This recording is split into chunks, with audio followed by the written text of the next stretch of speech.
आज हम पढ़ेंगे निबंध प्रेरणा का महत्व।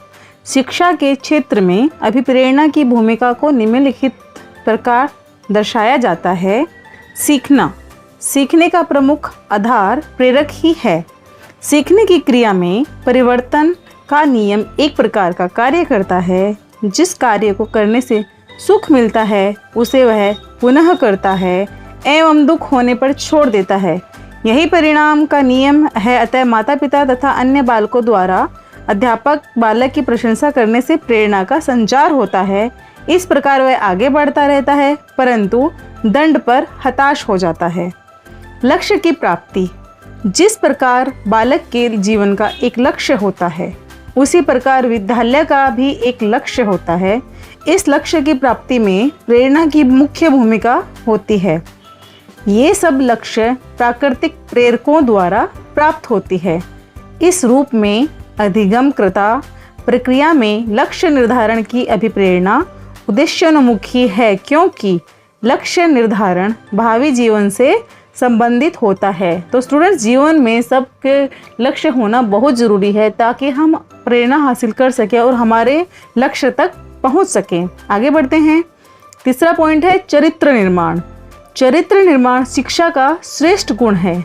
इससे नैतिकता का संचार होता है, अच्छे विचार एवं संस्कार जन्म लेते हैं और उनका निर्माण होता है। बालक को अधिक काम करने की उत्तेजना मिलती है। अच्छे संस्कार निर्माण में प्रेरणा का प्रमुख स्थान होता है। तो स्टूडेंट्स, मैं रेखा आपको निबंध सिखा रही हूँ प्रेरणा का महत्व है। तो ध्यान से देखिएगा, ध्यान से सुनिएगा और ध्यान से पढ़िएगा और लिखिएगा भी। मात्रा को भी देखिएगा कि कौन सी मात्रा कहाँ से लगाई हुई है। और हाँ, सेल्फ स्टडीज़ को शेयर सब्सक्राइब जरूर कीजिएगा क्योंकि कोई चार्जेस नहीं है स्टूडेंट्स। आगे बढ़ते हैं। अवधान, सफल अध्यापन के लिए यह आवश्यक है कि छात्रों का अवधान पाठ की ओर बना रहे।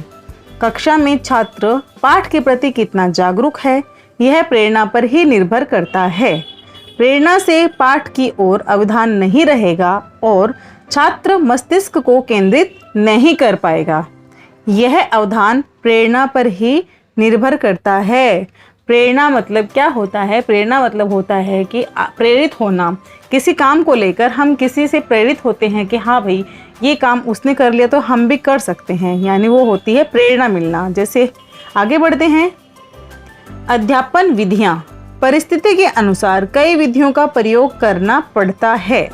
इस प्रकार प्रयोग की जाने वाली शिक्षण विधि में भी प्रेरणा का प्रमुख स्थान होता है। इस स्थिति में पाठ को रोचक बनाया जा सकता है और अध्यापन को सफल बनाया जा सकता है। यानी कि हम किसी के बारे में उसको पढ़ते हैं, रीड कि भाई उसने ऐसे ऐसे कार्य किए हैं। जितना हम पढ़ेंगे उतना हम उनको समझेंगे और जितना समझेंगे उतने ही हमें उनसे प्रेरणा मिलेगी कि देखिए, जीवन में अच्छे कार्य करने के लिए इन्होंने इतना संघर्ष किया है तो हम क्यों नहीं कर सकते। हमारा संघर्ष ही हमारा लक्ष्य बन जाएगा। आगे बढ़ते हैं। पाठ्यक्रम, छात्र छात्राओं के पाठ्यक्रम निर्माण में भी प्रेरणा का प्रमुख स्थान होता है। अतः पाठ्यक्रम में ऐसे विषयों को स्थान देना चाहिए जो उसे प्रेरणा एवं रुचि उत्पन्न कर सके तथा सीखने का वातावरण बन पाएगा। बाद में है अनुशासन। वर्तमान युग में प्रत्येक स्तर पर हम अनुशासन की समस्या देख रहे हैं।